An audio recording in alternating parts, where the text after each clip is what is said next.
Kasparov versus Karpov.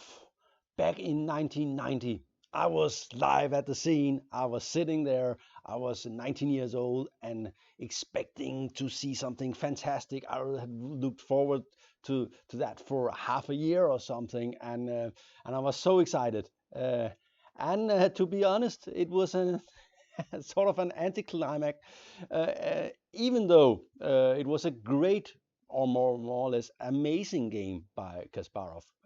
And at that time, Kasparov was my big hero. I loved the way he's just played dynamic, aggressive power chess, killing everybody, just blowing them away.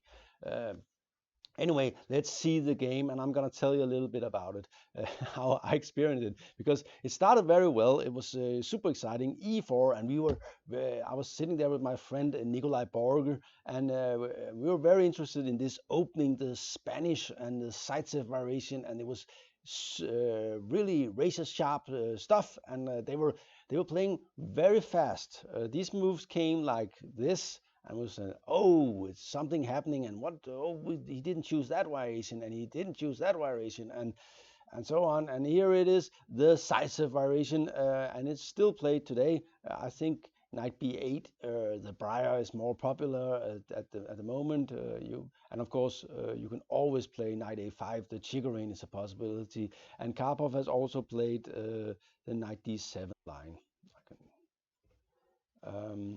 Okay. d4, and this is the thing with this line. Black tries to attack e4 very fast, wasting no time to try and attack it. a4, putting some pressure on the queen side, and I think this has merged in, become the main line. White is keeping this bishop on this diagonal, so this might come at some point. And this also triggers the next move, h6, preventing knight g5. And this is probably why some people like the Breyer variation more, because you don't have to play h6. You can play d6 and bishop d7. Okay, and the bishop has done his job, goes back and covers this pawn. And the general rule is, if white keeps the pawn here, he will have a slight advantage because he has more space. He controls up until the 4th rank. Black controls up till the 6th rank, and the 5th rank is sort of the battleground. And this, of course, gives white more space. And this is the very controversial stuff. Black simply releases the center and releases the power of the Spanish bishop on b1. And beware of that, especially when you played h6, it might come in here. But of course, this is all theory. They played very fast, and it was super exciting. Here, another line is to take on a4. I think Karpov played it and play a5, but c5 is the main line, and it transposed into some sort of a Benoni with a lot of exciting stuff. Knight here and rook a3, and this is also, we were really excited, me and Nikolai, because we knew this rook. It was not because you want to play on the queen side. It was because he wanted to swing it here and attack here. So, yes, f5. Here we go. And this is, of course, a well-known theory. Black simply explodes the center, but of course weakens his kingside position. And rook comes in. And this, I think, this was theory, was played quite recently in a game, and I think I had prepared this for white as well. And black played knight f6, and so far they played pretty fast. Here, Kasparov played knight here, and it took a little time for him to play it, and Karpov instantly played this move. And they reached this position in something like, I think, 15 minutes, and it was super exciting. You could get some headset to listen to Boris Spassky, but he spoke French, and me and Nikolai, we were not that great at French, even though we had a lot of French in high school. So we didn't have the headset on, and also it was more to, I think, to the French audience in Lyons. at the time. So we were sitting there, and you have to be quiet. It's not like the internet where you can have a cup of coffee or you can do whatever. You have to be quiet. You're sitting in a big hall, and after Karpov played King H8, he left the stage, and Kasparov was thinking.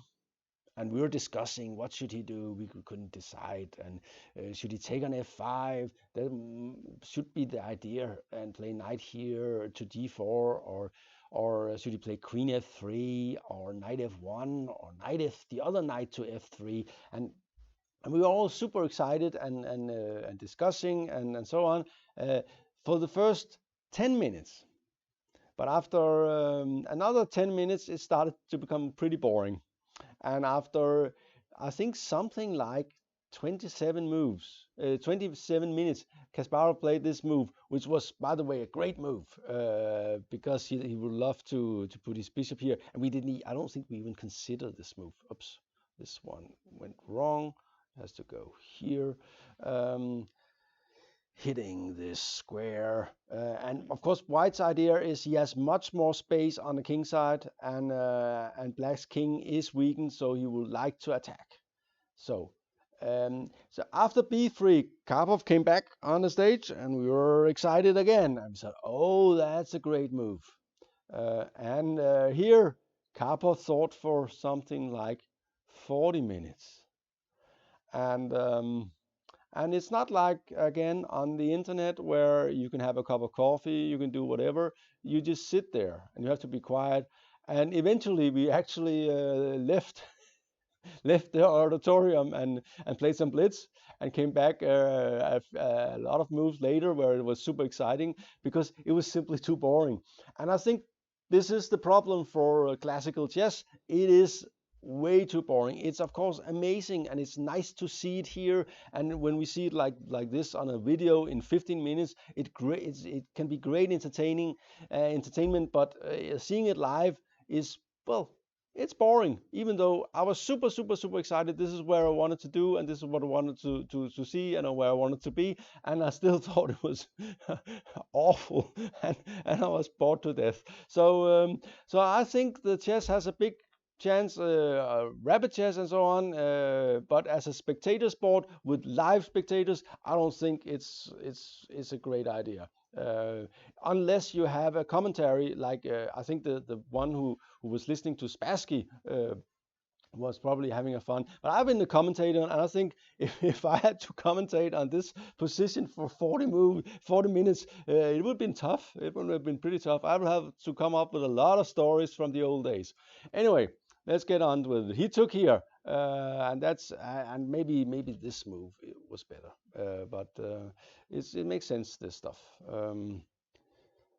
But it probably transposes. And okay, we have these two so-called Horowitz bishops pointing down.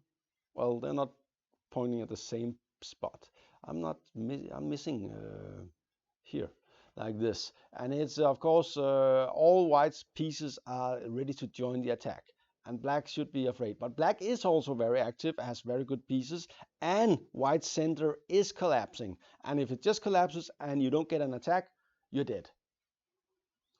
Karpov took, and took here. And okay, there goes the neighborhood. The center is gone, but we see that the full range of the bishops is on.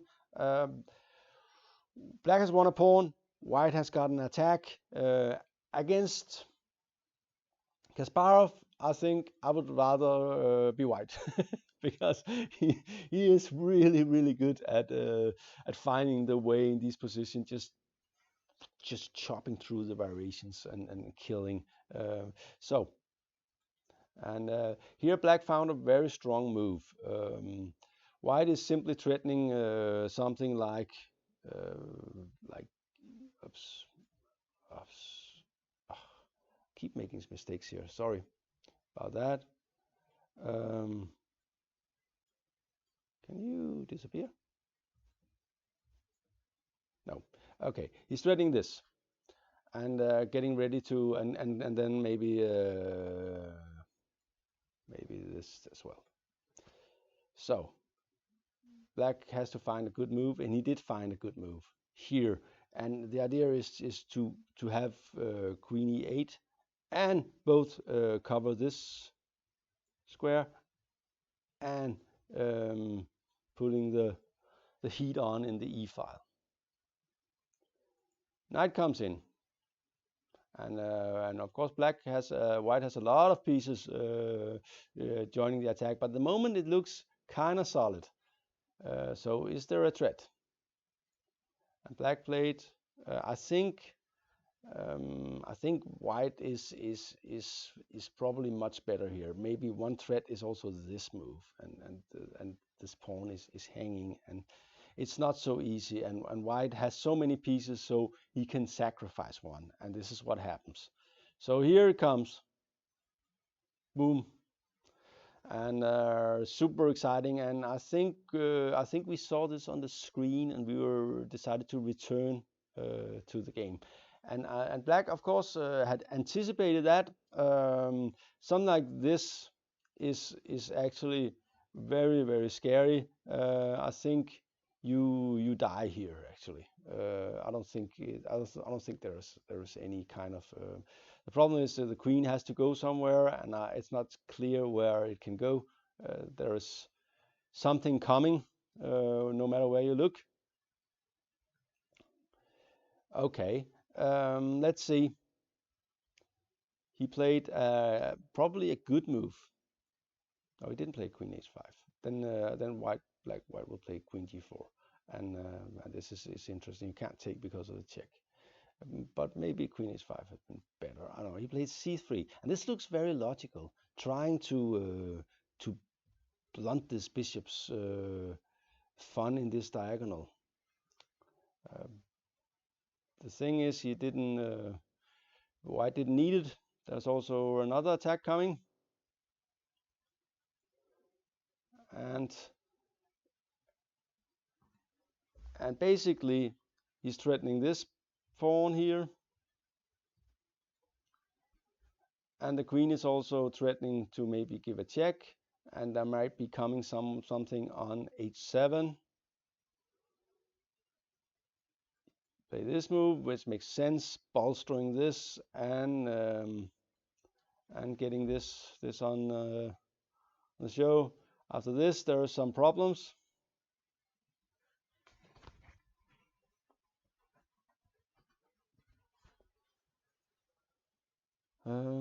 Yeah, I think black is probably lost here.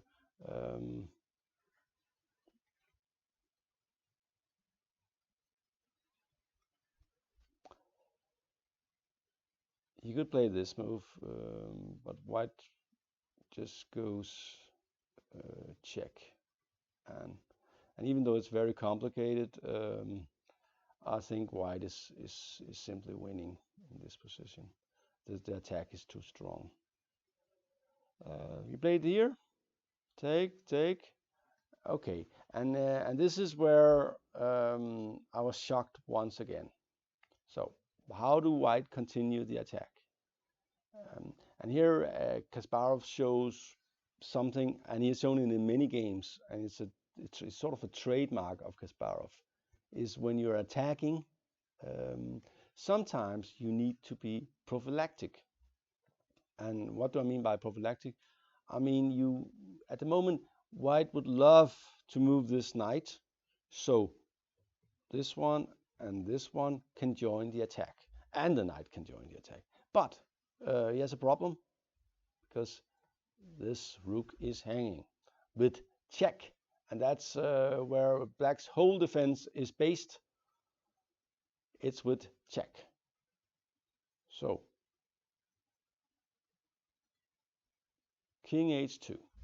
Just in the eye of the storm, you just move the king.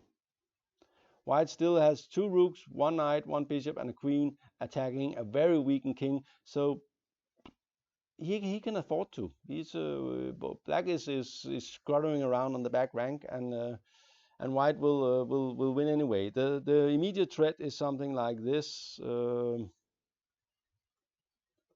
and if queen takes, then there is rook g8 mate. So what to do? I don't know. He played queen e5, covering f6 and preventing the rook from moving, but there's this move which threatens mate here. So that's something you have to cover. So you can't take the rook, then it's mate in one. Okay, then what? Comes another great move, bringing all the pieces in, and this probably threatens this move again, because after queen takes there is queen takes. And still here and here Kasparov found a forced win. He could play knight f7. That would have win as well, but he decided to just win this way. And you have to take, of course, otherwise you lose something.